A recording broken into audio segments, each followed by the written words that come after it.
would you say if I were to tell you that your vote may mean less than someone else's? Well, this is actually very possible. In fact, if you live in the state of Texas right now, then your vote means 4 times less than someone who lives in Wyoming. Now, how is this possible? It's because the Electoral College, the system in which we use in the United States to vote for our president, is very flawed.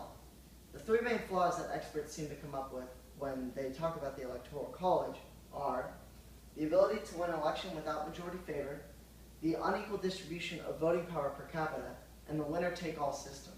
Let's talk about the first one. The ability to win an election without majority favor. Now, this may seem a little unfair. For example, if I had you all run a race right now, and whoever got in first place didn't actually win, it's basically the same thing. The candidate who wins the most popular votes ends up not winning the most electoral votes, and therefore doesn't win the election. Now, according to Gale databases, this has actually happened 3 times. In 1876, Rutherford B. Hayes won the election, even though he won 200,000 less popular votes than his opponent, Samuel J. Tilden. A few years later, in 1888, Benjamin Harrison did the same thing. He won the most electoral votes, even though he won less popular votes than his opponent, Grover Cleveland. And more recently, in 2000, George W. Bush repeated this, as he beat Al Gore even though he did not win the most popular votes. This leads us to our second flaw, the unequal distribution of voting power per capita. Let's take the example I used earlier. Wyoming, with a population of 584,000, is given 3 electoral votes. Texas, with a population of 26 million, is given 34 electoral votes. This means that per person in Wyoming, they are given 4 times more voting power than one person in Texas.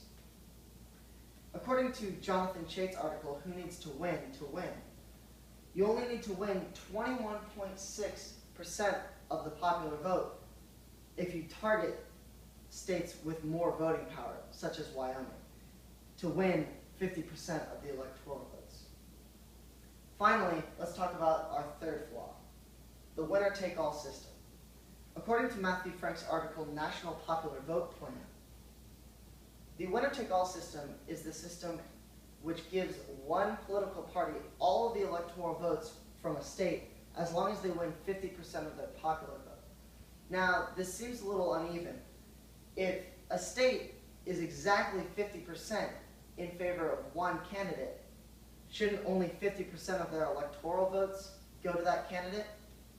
With the winner-take-all system, it gives 100% of the votes, which misinterprets the popular opinion. A lot of experts say that this is perfectly democratic, but it's federally democratic rather than nationally, because it misinterprets the states when it comes to the national vote. Now, the Electoral College does have its merits. It protects small states as it was made to, but there are 3 major flaws, which I've told you. It's the ability to win an election without the popular opinion, it's the unequal distribution of voting power per capita, and it's the winner-take-all system. Now, if the next president is in this room, you should probably take these into account when targeting your states. Thank you very much for listening to my speech.